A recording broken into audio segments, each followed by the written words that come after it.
Vamos conversar com o Jamil Chad, que está lá em Genebra, longe de toda essa confusão aqui do Brasil, mas sem tirar os olhos daqui, né? Porque o Jamil está em Genebra sempre muito informado, sabendo do que acontece relacionado também ao Brasil pelo mundo, né, Jamil?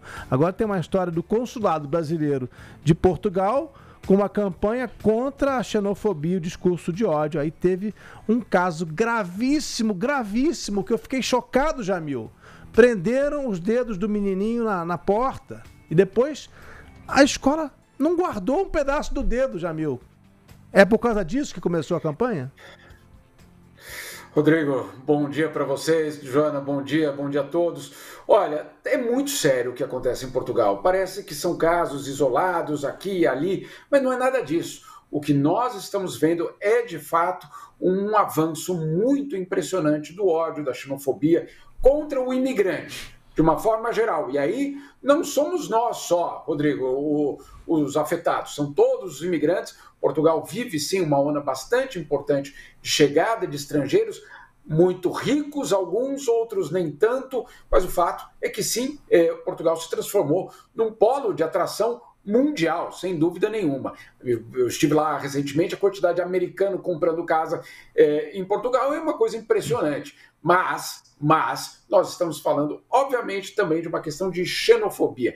E aí o que fez o governo brasileiro? Começa a fazer, essa é a nossa notícia aqui. O governo brasileiro vai começar uma campanha contra a xenofobia em Portugal. O que quer dizer isso? Primeiro, os brasileiros que sofrem de algum tipo de ataque de xenofobia ou violência ou ódio, como dessa família, desse garotinho, podem ir, a partir de agora, ao consulado brasileiro para receber tanto um auxílio jurídico, ou seja, como proceder isso em termos jurídicos, mas também psicológico. Porque, como você colocou, no caso específico desse garoto, que a escola sequer guardou, ou basicamente a escola não estava preparada, essa família brasileira precisa, obviamente, de algum tipo de acolhimento. Esse acolhimento pode acontecer, então, no consulado. Mas não é só isso. O governo brasileiro faz com o governo português, portanto, uma espécie de campanha de conscientização, com programas, podcasts, etc., seminários, tudo para tentar, obviamente, lidar com esse fenômeno que é extremamente grave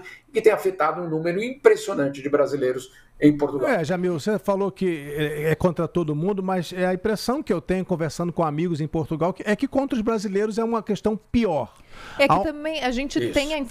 contra os brasileiros é pior, a gente tem essas informações aqui, mas tem outras nacionalidades que também sofrem muito lá, como, por exemplo, tem muitos árabes, tem muitos indianos em Portugal, muitos indianos em Portugal. Deixa eu lembrar ao nosso ouvinte que a Joana é nascida em Portugal, é brasileira e portuguesa, mas nascida em Portugal, fala com propriedade. Nascida e criada, né, até os 15 anos, e Jamil, quando eu morava lá, a gente não tinha, e Rodrigo, que lidar com imigrantes, porque Portugal não era um país atraente para outras pessoas irem lá morar, outras pessoas irem lá trabalhar. Tanto que agora, você saiu de Portugal. Tanto que eu saí de Portugal há 15 anos, 16 anos, por conta disso. E agora recentemente passou a ser. Só que o governo tá, como a gente viu nos últimos meses, tentando fazer um movimento para controlar esse fluxo migratório. Beleza, são questões políticas. Agora, precisa haver uma conscientização. Se as portas estavam abertas aos imigrantes, e Portugal é um país europeu, né? Está ali na União Europeia, sempre disse, venham fazer turismo, venham trabalhar aqui para empregos, inclusive, que os portugueses não querem. Não, Portugal estava dando isenção de imposto. É isso, por 10 anos. Venham. Então a gente precisa falar sobre isso, e lá precisam falar Portugal sobre isso, sim. Portugal convidou, Joana. Chamou. Convidou, brasileiros, venham para cá.